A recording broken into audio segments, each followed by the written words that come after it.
इस वीडियो में जानेंगे आईएनडी मनी एप्लीकेशन पर डीमैट अकाउंट ओपन किस तरह से किया जाता है। सबसे पहले प्ले स्टोर पर आएंगे और यहाँ पर इसे इंस्टॉल कर लेते हैं। इसके बाद आपको यहाँ पर ओपन वाले ऑप्शन पर क्लिक करना होता है। ओपन होने के बाद सबसे पहले आपको अपना जो मोबाइल नंबर है वो चॉइस करना होता है। याद रखिएगा, जो भी मोबाइल नंबर आप यहाँ पर लिंक करते हैं वो आपके आधार कार्ड, पैन कार्ड और बैंक से लिंक होना चाहिए। तो चलिए मैं यहाँ पर मोबाइल नंबर को चॉइस कर लेता हूँ। मोबाइल नंबर चॉइस करने के बाद आपके नंबर पर एक ओटीपी सेंड किया जाएगा जो कि 6 डिजिट का होने वाला है। ओटीपी इन कॉलम के अंदर आपको फिल करना है और इसके बाद सबमिट करना है। अब आपसे यहाँ पर पूछा जाता है कि आपके पैन कार्ड पर आपका नाम क्या है, तो आपको यहाँ पर अपना फुल नेम डालना होता है। याद रखिएगा, पैन कार्ड के हिसाब से ही आपको यहाँ पर नाम फिल करना होगा। अगर आपके पास कोई रेफरल कोड है किसी का भी तो आप यहाँ पर उसे यूज कर सकते हैं। नीचे आपको एक ऑप्शन मिलेगा यस का, तो इस पर टिक करेंगे और प्रोसीड वाला ऑप्शन पर क्लिक करेंगे। इसके बाद अपनी ईमेल आईडी को वेरीफाई करेंगे। तो आपको यहाँ पर दो ऑप्शन मिलते हैं कि आप यहाँ पर जीमेल आईडी वेरीफाई कर सकते हैं या फिर अपने मोबाइल से वेरीफाई कर सकते हैं। इसमें सबसे अच्छा बताया गया है कि आप यहाँ पर ईमेल आईडी यूज करें, तो आपको साइन नाउ पर क्लिक करना है। इसके बाद जो भी आपके मोबाइल पर ईमेल आईडी चलती हैं वो आपको कुछ यहाँ पर इस तरह से शो करेंगी। सिक्योरिटी रीजन की वजह से हमने अपनी डिटेल ब्लर कर रखी है, इसीलिए आपको अपनी ईमेल आईडी चॉइस कर लेनी है। इसके बाद आपके सामने यहाँ पर एक ऑप्शन आएगा केवाईसी वेरिफिकेशन का, तो आपको यहाँ पर केवाईसी वेरिफिकेशन करना होता है। तो इसके लिए आपको 3 ऑप्शन मिलेंगे कि आप इंडियन मार्केट यूज करना चाहते हैं, यूएस मार्केट या फिर म्यूचुअल फंड के लिए इसे यूज करना चाहते हैं। तो सबसे बेटर होता है कि आप इंडियन मार्केट पर क्लिक करें, यहीं से आप यूएस मार्केट को भी यूज कर पाएंगे। तो मैं यहाँ पर क्रिएट फ्री अकाउंट वाला ऑप्शन पर क्लिक करूंगा। इसके बाद आपका जो पैन कार्ड होता है वो आपको यहाँ पर फिल करना है। सिक्योरिटी रीजन की वजह से हमने इसे भी ब्लर कर रखा है। इसके बाद आपका डेट ऑफ बर्थ क्या है वो आपको इसके अंदर फिल करना होता है। याद रखिएगा, आपको यहाँ पर नीचे कुछ डेमो बताए गए हैं, इसी हिसाब से आपको अपने डेट ऑफ बर्थ यहाँ पर फिल करनी है। जो भी डिटेल आप फिल करेंगे वो आपके पैन कार्ड से मैच करनी चाहिए। इसके बाद नीचे कन्फर्म पर क्लिक करेंगे। इसके बाद जो आपकी पैन कार्ड की डिटेल आपने फिल की होती हैं वो आपको यहाँ पर दिखाई जाती हैं और आपको यहाँ पर अलाउ वाले ऑप्शन पर क्लिक करके कन्फर्म कर लेनी है। अगर आपको कोई दिक्कत लगती है तो आप इसे एडिट भी कर सकते हैं। अब आपके सामने यहाँ पर आपकी पर्सनल इन्फॉर्मेशन आती है, तो आपको सबसे पहले अपना जेंडर यहाँ पर चॉइस करना होगा कि आप मेल हैं, फीमेल या अदर हैं, इनमें से चॉइस करेंगे। इसके बाद मैरिटल स्टेटस यानी कि आप सिंगल हैं या मैरिड हैं या विडो हैं, तो इनमें से आप चॉइस करेंगे।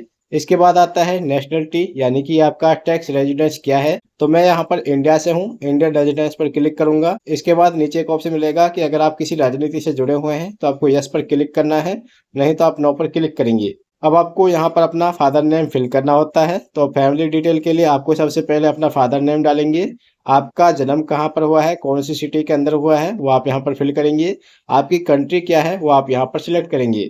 इसके बाद यहाँ पर नीचे टिक वाला ऑप्शन पर क्लिक करके आपको कंफर्म पर क्लिक करना होता है। अब आपकी जो डिटेल है वो यहाँ पर सेव हो चुकी है। अब आपको बोला जाता है कि आप अपने अकाउंट के अंदर कोई नॉमिनी ऐड करना चाहते हैं, तो आपको यस पर क्लिक करना है।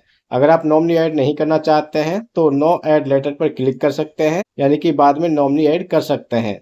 इसके बाद आपसे यहाँ पर पूछा जाता है कि आपकी हाईएस्ट एजुकेशन क्या है, यानी कि आपने कहाँ तक पढ़ाई की होती है, तो आप अपने हिसाब से चॉइस कर सकते हैं। नीचे आपका एनुअल इनकम क्या है, तो हमने यहाँ पर 1 से 5 लाख चॉइस किया है। इसके बाद आपसे पूछा जाएगा ऑक्यूपेशन के बारे में कि आपका ऑक्यूपेशन किस टाइप का है, तो मैं यहाँ पर सेल्फ एम्प्लॉयड हूँ, इसीलिए मैं यहाँ पर क्लिक करूंगा।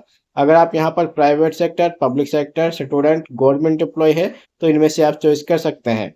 नीचे नेक्स्ट वाला ऑप्शन पर क्लिक करेंगे। अब आपकी डिटेल यहाँ पर सेव हो जाती है। तो इसके बाद आपके सामने कुछ इस तरह का इंटरफेस आता है। आपको आई एग्री पर क्लिक करना है और प्रोसीड वाला ऑप्शन पर क्लिक करेंगे। अब आपको यहाँ पर अपनी कैप्चर वीडियो सेल्फी देनी होती है। तो आपको याद रखना है कि आपका जो कैप्चर सेल्फी होने वाला है वो बिल्कुल क्लियर होना चाहिए और आपकी आंखों पर कोई चश्मा यानी कि ग्लास नहीं होना चाहिए, सर पर कोई टोपी वगैरह नहीं होना चाहिए और आपकी आंखें बिल्कुल खुली होनी चाहिए। इसके बाद नीचे एक ऑप्शन मिलेगा प्रोसीड का, इस पर क्लिक करेंगे। इसके बाद आपके सामने कैमरा आइकन आ जाता है। इसके सामने आपको अपना फेस दिखाना होता है। सिक्योरिटी रीजन की वजह से हमने इसे ब्लर किया हुआ है। इसके बाद नीचे आपको एक कैप्चर करने का एक ऑप्शन मिलेगा। जब आपका फोटो अच्छी तरह से दिखने लग जाए तो आपको कैप्चर वाला ऑप्शन पर क्लिक करना होता है। इसके बाद आपकी जो सेल्फी होती है उसे रिव्यू कराया जाता है। अगर आपका फेस अच्छी तरह से नहीं दिख रहा होता है तो आप इसे दोबारा से कैप्चर अगेन पर क्लिक करके दोबारा से ले सकते हैं। नहीं तो आपको यहाँ पर प्रोसीड वाला ऑप्शन पर क्लिक करना होगा। इसके बाद आपसे पता किया जाता है कि आपको ट्रेडिंग के बारे में कितना एक्सपीरियंस है। तो आपको यहाँ पर अगर पहली बार अपना अकाउंट ओपन किया है तो आप फर्स्ट टाइम पर क्लिक कर सकते हैं। नहीं तो आप अपने हिसाब से कोई भी एक्सपीरियंस यहाँ पर लगा सकते हैं। नीचे आपको एक ऑप्शन मिलेगा सेटल योर अकाउंट का, यानी कि जो भी आप यहाँ पर ऐड मनी करते हैं, अगर आप उसे यूज नहीं करते हैं तो वापस वो आपके अकाउंट के अंदर कितने दिन में डाली जाए। तो आपको यहाँ पर 90 दिन और 30 दिन का टाइम मिलता है, इनमें से आप सिलेक्ट कर पाएंगे। इसके बाद आपसे यहाँ पर पूछा जाता है कि आप कौन कौन से सेगमेंट यूज करना चाहते हैं, एक्टिवेट करना चाहते हैं। तो मैं यहाँ पर इक्विटी, म्यूचुअल फंड, डेब्ट और एफ&ओ सभी को यूज करूंगा, तो इसीलिए पहले वाले ऑप्शन पर क्लिक करूंगा। आप अपने हिसाब से इनमें से चॉइस कर सकते हैं। नीचे आपको क्लिक करने का एक ऑप्शन मिलेगा, इस पर क्लिक करेंगे और नेक्स्ट पर क्लिक करेंगे। अब आपको यहाँ पर एफ&ओ के बारे में बताया जाता है कि एफ&ओ है जो काफ़ी रिस्की होता है, तो इसलिए यहाँ पर आपको डिस्क्लेमर दी जाती है। तो आपको नीचे एक ऑप्शन मिलेगा, इस पर क्लिक करना होता है। इसके बाद आपका जो अकाउंट है उसे वेरीफाई करने के लिए अपने डॉक्यूमेंट वेरीफाई करने होते हैं। तो सबसे पहले आपको वेरीफाई नाउ वाले ऑप्शन पर क्लिक करना होता है। इसके बाद डिजी लॉकर का एक ऑप्शन आएगा, तो यहाँ पर डिजी लॉकर को परमिशन देने के लिए अपना आधार कार्ड नंबर इस कॉलम के अंदर फिल करेंगे और नेक्स्ट वाले ऑप्शन पर क्लिक करेंगे। आधार कार्ड से लिंक मोबाइल नंबर पर एक ओटीपी सेंड किया जाएगा, जो कि ओटीपी आने के बाद इस कॉलम के अंदर फिल करेंगे और इसके बाद सबमिट पर क्लिक करेंगे।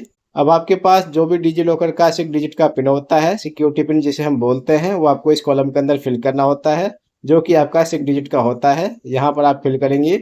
बाय चांस अगर आपको सिक्योरिटी पिन नहीं पता है तो आप फॉरगॉट माय पिन पर क्लिक कर सकते हैं। इसके बाद डन वाला ऑप्शन पर क्लिक करेंगे। देखिए अब आपका डिजी लॉकर है जो ओपन हो जाता है। यहाँ पर आपको आधार कार्ड और पैन कार्ड को परमिशन देनी होती है। नीचे अलाउ वाला ऑप्शन पर क्लिक करना होता है। अब आपकी जो केवाईसी है उसके लिए आपके डॉक्यूमेंट है जो उसे फेच किया जाता है, आपको इसे बैक नहीं करना है। इसके बाद यहाँ पर सबमिट योर सिग्नेचर का एक ऑप्शन आता है। जो भी आप यहाँ पर अपना सिग्नेचर रखना चाहते हैं, इस कॉलम के अंदर अपनी फिंगर से फिल कर सकते हैं। और इसके बाद नीचे एक ऑप्शन मिलेगा प्रोसीड का, इस पर क्लिक करके उसे अपलोड कर देना है। इसके बाद ऑप्शन आता है लिंक योर बैंक अकाउंट का, यानी कि जो भी अकाउंट यहाँ पर लिंक करना चाहते हैं उसी से आपका यहाँ पर विड्रॉल होगा, उसी से डिपॉजिट होता है और जो भी प्रॉफिट होता है उसी के अंदर आप ले सकते हैं। तो हमें बैंक लिंक करने के लिए प्रोसीड वाला ऑप्शन पर क्लिक करना है। प्रोसीड पर क्लिक करने के बाद यहाँ पर आपके सामने एक ऑप्शन आएगा प्रोसीड टू लिंक अकाउंट, यानी कि आप चाहें तो यहाँ पर यूपीआई से लिंक कर सकते हैं। अगर आप यहाँ पर मैनुअली लिंक करना चाहते हैं तो आपको लिंक विद आईएफएससी और अकाउंट नंबर से भी ऑप्शन मिल जाता है। ज़्यादातर यहाँ पर पसंद किया जाता है कि आप यूपीआई से ऐड करें, तो हम यहाँ पर पहले वाला ऑप्शन पर क्लिक करेंगे। इसके बाद आपके सामने कुछ परमिशन आती हैं, इन सभी को अलाउ कर देना है। तो यहाँ पर आपको ग्रांट परमिशन पर क्लिक करना होता है। इसके बाद आपके नंबर से एक सेंडिंग एसएमएस किया जाता है, तो आपको इसे क्लोज नहीं करना है। जो भी आपकी बैंक अकाउंट आपके नंबर से लिंक होती है वो आपके सामने कुछ इस तरह से दिखाई देती है। अगर आपको बैंक शो नहीं करती है तो आप यहाँ पर ऐड अदर पर क्लिक कर सकते हैं। यहाँ से आपको 1 रुपये की पेमेंट करनी होती है, जो कि 24 आवर्स आपके बैक कर दिया जाता है। इसके बाद हमें यहाँ पर अपना अकाउंट पर क्लिक करना है और उसे लिंक करना होता है। अब आपके सामने एक ऑप्शन आएगा कन्फर्म योर एड्रेस का, तो आपको अपना एड्रेस वेरिफिकेशन करना होता है। इस एड्रेस पर कोई भी पार्सल सेंड नहीं किया जाएगा। वैसे आपको यहाँ पर एड्रेस वेरिफिकेशन करना होता है, तो आपको यहाँ पर एड्रेस दिखाई देगा। इसके बाद आपको कंफर्म एड्रेस पर क्लिक करना होता है। इसके बाद एक ऑप्शन मिलेगा e verify now with Aadhaar card का, इस पर क्लिक करेंगे। यहाँ पर आपका जो फॉर्म है वो आपको दिखाया जाता है। नीचे एक ऑप्शन मिल जाएगा साइन नाउ का, इस पर क्लिक करेंगे। इसके बाद जो भी आपका आधार नंबर होता है इस कॉलम के अंदर फिल करेंगे और सेंड ओटीपी पर क्लिक करेंगे। अब जो भी आधार कार्ड से लिंक मोबाइल नंबर होता है दोबारा से ओटीपी सेंड किया जाएगा, तो इस कॉलम के अंदर ओटीपी फिल करेंगे और वेरीफाई पर क्लिक करेंगे। अब आपकी जो डिटेल है वो आपको यहाँ पर देखने को मिलेंगी ई साइन कंप्लीट, यानी कि आपका जो साइन है वो कंप्लीट हो चुका है। और इसके बाद कंटिन्यू पर क्लिक करेंगे। अब आपके सामने एक ऑप्शन मिल जाएगा कांग्रेट्स का, यहाँ पर आपका नाम दिखाया जाता है। तो आपका जो अकाउंट है वो यहाँ पर ओपन हो चुका है।